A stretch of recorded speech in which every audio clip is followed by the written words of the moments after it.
जो एक अच्छे, चूँकि शाहपुर विधानसभा की बात की जाए तो ज्ञान स्थली विद्यालय अपने आप में एक नाम रखता है। उसके डायरेक्टर चेयरमैन का चुनाव लड़ रहे हैं।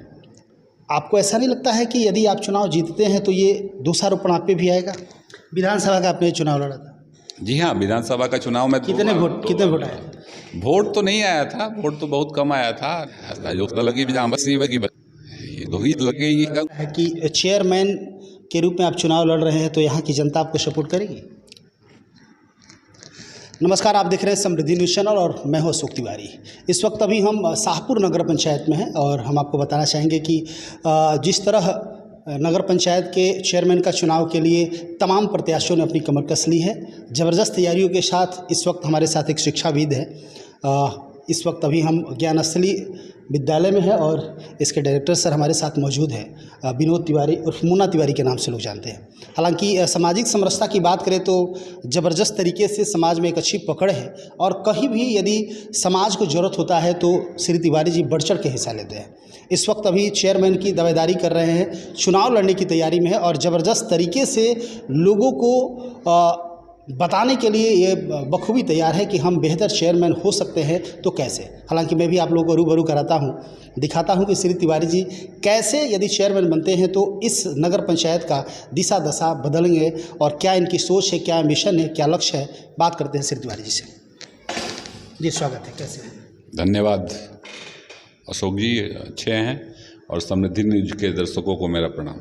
अच्छा तिवारी जी, जानना चाहेंगे चूँकि कैसे एक शिक्षाविद को एकाएक राजनीति की तरफ रुझान, हालांकि आप तो विधानसभा की भी तैयारी में आप जुड़े रहते हैं, लेकिन फिर भी कैसे राजनीति में क्या एक्स्ट्रा करना चाहते हैं यदि आपको जगह मिलता है? चूँकि अभी चेयरमैन का चुनाव चल रहा है, नगर पंचायत के चुनाव के लिए ये शाहपुर नगर पंचायत के चुनाव में आप अपनी यहाँ दावेदारी ठोक रहे हैं कि मुझे चुनाव लड़ना है, तो क्या उद्देश्य क्या है और क्या क्या कमियाँ यहाँ नजर आई, क्या बताना चाहिए? राजनीति एक ऐसा माध्यम है जिससे आप समाज में अपनी सोच, समाज के लोगों के बीच में अपनी सोच आसानी से रख पाते हैं, क्योंकि कुछ लोगों का जुड़ाव होता है आपसे। और अगर लोगों का मानव का जीवन है तो मानव के जीवन में हमारा मानना है कि भाई सबसे बड़ा काम कोई है तो फिर मानव की सेवा ही है। और राजनीति के माध्यम से इसलिए समाज में सेवा करना जरूरी है, हमारे समाज में विशेष तौर पे, कि लोगों की ये विचार है कि राजनीति गंदी चीज़ है। राजनीति से बहुत बड़े बड़े बदलाव दुनिया में हुए हैं। हमारा देश भी राजनीति से ही आज़ाद हुआ। अब आज़ादी तो हमको मिल गई, लेकिन समाज में जो सोशल स्ट्रक्चर है, जो समाज वर्ड हम लोग यूज करते हैं, इसका जो एक रोल होता था कुछ दिन पहले, हमारे देश के कुछ राजनीतिज्ञों ने ही इस स्ट्रक्चर को तोड़ दिया है। अब समाज शब्द रह गया है, केवल समाज का भय किसी को नहीं है, समाज की मर्यादा को कोई ध्यान नहीं रखता है। व्यक्तिवादी पूरी व्यवस्था हो गई है, मैं और मेरा परिवार। और इससे आने वाली जो पीढ़ी है, हम जो गलतियां कर रहे हैं उससे हमारी आने वाली जो पीढ़ी है वो कहीं ना कहीं प्रभावित होगी। और हम अल्टीमेटली तो कस्टडियन अगली पीढ़ी के लिए होते हैं। हमारा तो रोल ही यही है कि भाई हम ऐसा एक लाइन बनाएं, ऐसा एक रेखा खींचें जिस पे हमारी अगली पीढ़ी सुरक्षित रहे, समृद्ध रहे, शांतिमय वातावरण में रहे। सर, लोगों का कहना है कि, जैसे कुछ लोगों का कहना है, राजनीति में जिस तरह गंदगी फैल रही है, जिस तरह का भ्रष्टाचार अभी हो रहा है, चाहे वो बात करें नगर पंचायत की या फिर नगर निगम की बात करें, चाहे लोगों का एक रहता है कि नहीं यहाँ पे भ्रष्टाचार हो रहा है। तो क्या मुन्ना तिवारी, जो कि शुरू से ही बच्चों को शिक्षा देने का काम किए हैं, या आप अच्छा कैसे बन सको, IAS IPS कैसे बनो, या एक कुशल व्यवसायी कैसे बनो, या IT सेक्टर में आप कैसे जा सकते हो, वो मुन्ना तिवारी जो एक अच्छे, चूँकि शाहपुर विधानसभा की बात की जाए तो ज्ञान स्थली विद्यालय अपने आप में एक नाम रखता है। उसके डायरेक्टर चेयरमैन का चुनाव लड़ रहे हैं। आपको ऐसा नहीं लगता है कि यदि आप चुनाव जीतते हैं तो ये दोषारोपण आप पे भी आएगा? नहीं, हमको नहीं लगता है कि, इसलिए कि मैं संस्थापक हूँ विद्यालय का। मैं बच्चों के बीच में जब भी जाता हूं तो मैं केवल व्यवहारिक पक्ष की बात करता हूं उनसे। बच्चों के जाता हूं तो मैं उनसे बोलता हूं कि देखो भाई, आपके 10th 9th 11th 12th के स्टैंडर्ड का जीके हो, साइंस हो, कंप्यूटर हो या एसएसटी हो, ये हम बेहतर नहीं पढ़ा सकते हैं आपको, लेकिन ये पढ़ने के बाद इसका उपयोग कैसे करना है जीवन में, ये मैं आपको बेहतर बता सकता हूँ। और बच्चों के बीच में हमेशा केवल सच ढूंढने की कला उनको सिखाता हूँ। अपने शिक्षकों से भी ये कहता हूँ कि पढ़ाते तो सब स्कूल वाले हैं, आप बच्चों को पढ़ना सिखा दीजिए। विधानसभा का आपने चुनाव लड़ा था? जी हाँ, विधानसभा का चुनाव में कितने वोट आए? वोट तो नहीं आया था, वोट तो बहुत कम आया था, लेकिन मैं कहूँगा कि वोट से आकलन जो करते हैं 99% लोग आज के डेट में वोट पूछ के मेरे स्टेटस का अंदाज़ा कर लेते हैं। मैं कहूँगा कि ये गलती होती है, कभी कभी समाज भी गलत हो जाता है। नहीं, क्या लगता है कि चेयरमैन के रूप में आप चुनाव लड़ रहे हैं तो यहाँ की जनता आपको सपोर्ट करेगी? शाहपुर में तो लगता है, मैंने ओवर कॉन्फिडेंस का शिकार नहीं हूँ मैं, मेरे को लगता है कि इस बार हमारा गांव हमको मौका देगा। अच्छा सर, मान लेते हैं चूँकि निश्चित तौर से आप पढ़े लिखे हैं, बुद्धिजीवी हैं, अनुभव है आपका, बच्चों को आपके यहाँ से बहुत सारे बच्चे निकले हैं और निश्चित तौर से होनहार बच्चे निकले हैं, कहीं ना कहीं उन लोगों ने जगह पकड़ा है। जानना चाहेंगे, यदि यहाँ शाहपुर नगर पंचायत की जनता ने आपको चांस दिया, चूँकि अब की बार डायरेक्ट वोटिंग होने वाली है, अब की बार वार्ड का कहीं से कुछ है नहीं, हालांकि वार्ड भी वोट देंगे, लेकिन डायरेक्ट रूप से तमाम जनता आपके साथ, जितना आप लोगों के बीच रहे हैं, जितना लोगों का आपने किया है, वो तमाम लोग आपके साथ अट्रैक्ट होने की कोशिश करेंगे, डायरेक्ट रूप से आपको वोट देंगे और चेयरमैन बनाते हैं। यदि बनाते हैं तो आपने क्या सोचा है इस शाहपुर नगर पंचायत की जो दशा है, इसको कैसे अच्छा करेंगे? क्या क्या प्लानिंग है आपने, क्या किया? मेरी बस एक ही प्लानिंग है कि मैं नगर पंचायत के लिए अगर सांस लूँगा तो लोगों के बीच में लूँगा, और सांस छोड़ूंगा तो लोगों के बीच में लूँगा। मैं लोगों से आज भी बोलता हूँ कि केवल वोट दे के आपकी जिम्मेवारी ख़त्म नहीं होगी, उसके बाद लोगों के बीच में सारे निर्णय जो मेरे हैं वो आम लोगों के बीच में होगा। और मैं सोचता हूँ कि इसमें से 10 में से 8 समस्याओं का समाधान हो जाएगा। अब बचेगी 2 समस्याएं, नहीं 10 अगर समस्याएं हैं तो 8 समस्याओं का समाधान अगर आप लोगों के बीच में प्रतिनिधि होता है, बैठता है, बात करता है लोगों से, तो 8 समस्याएं समाप्त हो जाती हैं।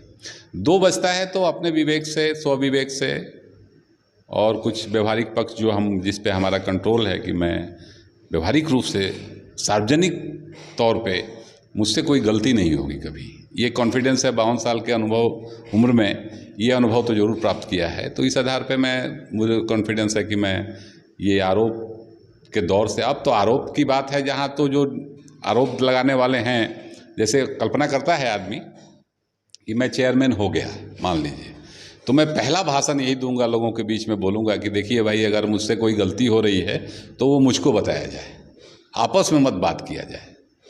नहीं, कंप्लेन काउंटर पे आप प्रतिनिधि चुनते हैं जिसको भी मत देते हैं, उसके बाद ये कंप्लेन काउंटर पे खड़ा होने वाला जो ट्रेंड है कि प्रतिनिधि से ना सवाल पूछना है, ना प्रतिनिधि से जानना है, ना प्रतिनिधि से बात करना है। अब व्यक्तिगत लाभ के लिए हमने आपको प्रतिनिधि चुन दिया तो उनको तो नुकसान होगा ही हमसे। अच्छा सर, आपसे जानना चाहेंगे, चूँकि कुछ लोग हैं जो आपको चर्चाएँ चल रही थी, बात चल रही थी, लोगों का कहना है कि मुन्ना तिवारी जी नो डाउट अच्छे व्यक्ति हैं, चुनाव लड़ रहे हैं, अच्छी बात है, लेकिन यदि बात की जाए तो कहीं ना कहीं जिस तरह एक चेयरमैन का प्रभाव होना चाहिए, हमें नहीं लगता है कि मुन्ना तिवारी के रह पाएगा, क्योंकि मुन्ना तिवारी ज़्यादातर बाहर रहते हैं। इस पर आप क्या कहना चाहेंगे? नहीं, बाहर में था, पिछले 4 साल से मैं बाहर था बच्चों को पढ़ाने के उद्देश्य से। अभी भी मैं आपसे बात कर रहा हूँ तो मुझको थोड़ी देर पहले खबर आई है कि मेरे वाइफ को प्रेशर लो हो गया है। किसी मित्र को बोल के मैं उनको हॉस्पिटल भिजवाया हूँ वहाँ, और फिर वहाँ से अच्छी भी खबर आई कि नहीं, उनको सुई हुई में पड़ा, उसके बाद वो नॉर्मल हैं। तो बच्चों की पढ़ाई के लिए मैं बाहर था और माइंड भी मेकअप था कि बाहर ही कुछ करना है, लेकिन ये कोरोना, चूँकि स्कूल हमारा बेस है, यहाँ हमारी दाल रोटी चलती है बच्चों के फीस पे, तो अब कोरोना ने इतना पीठ पे मारा है कि डर हो गया कि कहीं पेट पे नहीं पड़ जाए, इसलिए आना पड़ा, और आ गए हैं तो फिर आ गए। कोरोना की यदि बात की जाए तो कोरोना काल में मुन्ना तिवारी, जो कि अपने आप को सामाजिक व्यक्ति के रूप में उनकी गिनती होती है, अच्छे सामाजिक व्यक्ति, अच्छे शिक्षाविद के रूप में जाने जाते हैं। तो कोरोना काल में आपने आपके यहाँ जो पढ़ाने वाले जो टीचर हैं या जो आपके बच्चे हैं, उन लोगों को आपने क्या सपोर्ट किया? मैं लगभग 4.5 करोड़ रुपया फीस माफ़ किया अपने स्कूल से, और अपने टीचरों की 80 लाख 1,000 की लाइबिलिटीज़ अपने सर पे उठाई, कर्ज उठाया उनका कि मैं आपको धीरे धीरे दे दूंगा। 50% तो मैं देता रहा रेगुलर, और बाकी जो पैसा है वो मैंने कहा कि मैं धीरे धीरे आप लोगों को दे दूंगा, और हमारे साथ हमारे शिक्षक हैं सारे। बहुत सुंदर, इसके लिए तहे दिल से आपको धन्यवाद। और आप देख रहे हैं, हमारी बात हो रही थी ज्ञानस्थली के डायरेक्टर हैं सर विनोद तिवारी उर्फ मुन्ना तिवारी, संस्थापक हैं। इस विद्यालय का नींव इन्होंने डाला था। डायरेक्टर कोई और है, सर संस्थापक है, और ज़बरदस्त तरीके से इन्होंने अपने मेहनत लगन से इस विद्यालय के ईंट से लेके और जितने भी यहाँ के लोग हैं, तमाम लोगों को अपने परिवार की तरह सजाने का काम इन्होंने किया। जैसे आपने देखा कि सर ने बताया कि कितने बच्चों का इन्होंने फीस कितना रुपया माफ़ किया, आप लोगों ने देखा। टीचर लोगों को भी इन्होंने जैसे सपोर्ट किया, एक परिवार की तरह, अच्छा लगता है। सर, आप ज़बरदस्त तरीके से 3 लक्ष्य आप बताइए जो आपने सोचा हो कि यदि हम यहाँ के चेयरमैन बनते हैं तो हमारे नज़र में 3 ऐसा कार्य है जो कि करना अति आवश्यक है। सिर्फ 3, यदि आप चेयरमैन बनते हैं तो यहाँ शाहपुर नगर पंचायत के लिए सबसे 3 यूनिक चीज़ जो आपके नज़र में है, जो इससे स्वच्छ और सुंदर लगे। सबसे बड़ा काम है जो पूरे बिहार की समस्या है, ड्रेनेज सिस्टम। मेरे दिमाग में है कि मैं एक मास्टर प्लान करूंगा ड्रेनेज सिस्टम के लिए, और ज़रूर सुधारूंगा इस गांव का ड्रेनेज सिस्टम, और एक इस तरह से सुधारूंगा कि वो एक आइडियल बनेगा पूरे बिहार के लिए। दूसरा, हमारे यहाँ बच्चों के लिए खेलने का कोई ग्राउंड नहीं है शाहपुर में, और हमारे पास 60 एकड़ ज़मीन लगभग पड़ा हुआ है कृषि विभाग का, जिसमें वो धान और गेहूँ उपजा रहे हैं।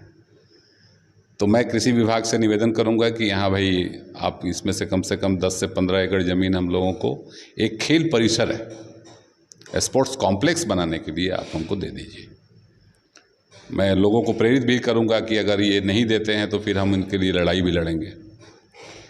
तीसरा जो सबसे इम्पोर्टेंट काम है हमारा गांव के उत्तर में, चूँकि फ्लड जब आती है, बाढ़ जब आती है, तो हमारे गांव के नज़दीक तक, माने दरवाजे तक लोगों के चली जाती है बाढ़।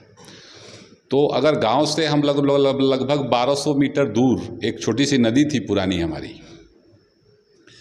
बहुत पुरानी, अब तो नदी गड्ढा बन गया है, लेकिन मेरा मानना है कि उस नदी के किनारे अगर एक 5 फीट 6 फीट हाइट लेके केवल, और एक PMRY में रोड ले लिया जाए, चूँकि एक रोड से दूसरे रोड तक, पूरे गांव का सरना भरौली रोड तक, और यहाँ महावीरा स्थान से हमारे गांव में, उसको अगर बना दिया जाए और उसी नदी के मिट्टी को निकाल के और मिट्टी के उधर 3 या 4 घाट छठ पूजा के लिए बना दिया जाए और कुछ बागवानी पेड़ पौधे लगा दिए जाएं, तो वो एक रमणीक जगह हो जाएगा जहां गांव के लोग हमारे शाम को सुबह में बाल बच्चे परिवार के साथ टहलने घूमने फिरने भी जा सकते हैं। और ये जो एक रोड है गांव को, अगर सरना भरौली किसी को जाना है समरिया से, तो डायरेक्ट निकल जाएगा, उसको शाहपुर में आने की जरूरत नहीं पड़ेगी। और बहुत छोटा इन्वेस्टमेंट है सरकार। बहुत बहुत धन्यवाद आपका। आप देख रहे थे, हमारी बात हो रही है विनोद तिवारी जी, मुन्ना तिवारी के नाम से यहाँ के लोग जानते हैं, और ज्ञानस्थली के संस्थापक हैं। ये विद्यालय को काफ़ी ही सुंदर तरीके से अपने मेहनत, लगन और जज्बे के साथ इन्होंने सींचा है। विद्यालय बहुत बड़ा हो चुका है, और इनका जिस तरह का विश्वास है, ये कुट का विश्वास ये झलक रहा है, बता रहा है कि जिस तरह मैंने इस विद्यालय को सुंदर और मजबूत बनाया, यदि यहाँ की जनता, यहाँ के लोग मुझे शाहपुर नगर पंचायत का चेयरमैन बनाते हैं तो निश्चित तौर से इस विद्यालय की तरह ज़बरदस्त और मजबूत शाहपुर नगर पंचायत को बनाएंगे, और तमाम लोगों की जितनी भी परेशानियां हैं उसका समाधान करने का प्रयास करेंगे। हालांकि वक्त बताएगा कि श्री तिवारी जी क्या करेंगे, लेकिन जिस तरह का अटूट विश्वास इनके अंदर झलक रहा है, ऐसा प्रतीत हो रहा है कि जब एक अच्छे पढ़े लिखे एजुकेटेड लोग एक अच्छे जगह पे जाते हैं तो उनकी सोच कुछ हटके होती है और अच्छा करने का प्रयास करते हैं। तो देखते रहिए और तिवारी जी की हर गतिविधियों को दिखाते रहेंगे। समृद्धि न्यूज़ चैनल से अशोक तिवारी, कैमरा पर्सन राजू के साथ। Thank you.